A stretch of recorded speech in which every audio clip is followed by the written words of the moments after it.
Pitmaster here, and I'm going to show you some attacks from the half tie clinch. All right,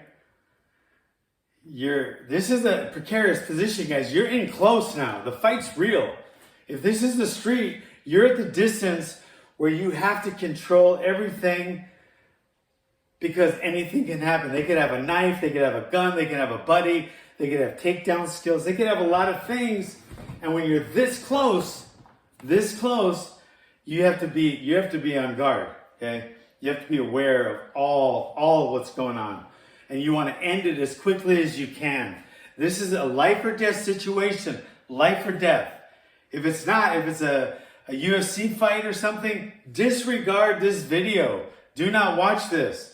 I do not want to get sued. I don't want Big John McCarthy or Herb Dean getting angry with me because you said, oh, I learned that technique from John Hackleman and now I'm going to use it in the UFC. This technique is for life or death situations only where you want to protect yourself or your family, not for the UFC or any MMA for that matter. Okay, you half tie clinch, right?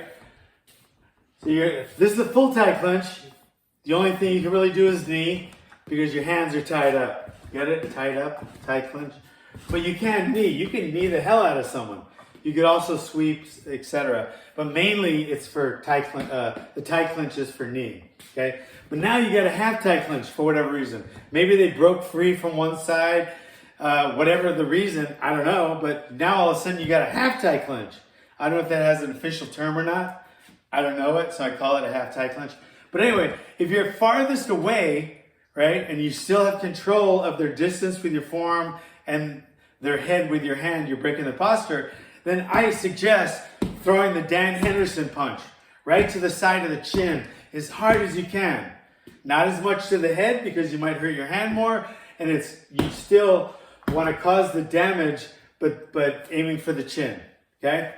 Then if they're a little closer, palm of the heel hand right here. So it's the palm strike to the side of their head. It could be their temple or anywhere on the side of their face or head. Doesn't really matter with this strike. Boom, boom. You're a little bit closer now. Now forget the chin. You just want to go to the head as hard as you can. Yes, you could hurt them on the chin, but your main aiming point right now, blunt force trauma, you're going right for the head. Okay, you're trying to knock them out as quickly as you can, hard as you can. Okay, now you're closer. They're pulling you in close now for whatever reason. Maybe this arm is around you, get you in an underhook or some kind of body lock position. You're really close now. Elbows aren't really going to work. Your knee's not going to really work. The fist isn't going to work. The heel of the hand isn't going to really help, right? So if you're in a UFC match or an MMA match, you got to create some distance or go for a takedown. Okay, that's it. That's all you can do with this distance. In the street, life or death, I'm bringing my thumb right to his eye. Okay, so I'm going to come up and find the eye. See, I'm right here. Find the eye. If they got my head in a weird position, I'm going to go right for the eye. The best way to find the eye, right, with all the scrambling going on, is feel their ear. As soon as you touch their ear with your fingers, the thumb goes right into the eye, okay? Now you got control of their head already, because if you didn't, they would just pull right back instinctively. But right now, you have the opposing forces of the heel of your hand pulling on their head. Now your thumb digging in as hard and fast as you can, you could cause some serious damage here. You could even blind them or take the eye out, okay? But whatever, this is the street, okay? This guy attacked you, he doesn't deserve to see anymore, all right? If anyone attacks you, they don't deserve that privilege anymore. Nobody has the right to attack you, especially in a life or death situation. I'm not talking about a political argument with your in-laws. You cannot do this in that situation, even though I know you want to. You just can't, okay? But somebody's in this close and you got no striking going on. You just want to find their eye right away. You don't want to just kind of warn them. You just want to go for broke, trying to hurt their eye as much as you can. And it's this bob is a very good way to do that. You can practice with your partners doing, simulated drilling, and that is great. But it's also good to do it on the bob because you can feel the power and what you're going to need when it comes to power in going into the eye, right? So working on that technique, okay?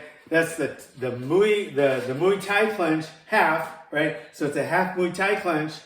What to do in the closest you could become in this situation. I say go for the eye. That's what I would suggest. Go for the eye. Biting's an option, side of their face or whatever, and that's painful. But I feel like going for the eye is not only painful, but it's it'll disable a lot of their attacking options or their mobility for that matter, right? And it causes excruciating pain, and most people are just going to stop the attack because their eyeball's hanging out or whatever. So tight clinch here, right? You got a half clinch, and you're this close. You got nothing else to do.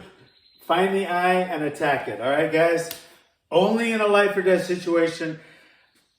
I hope you stay safe out there, guys. Thanks for coming.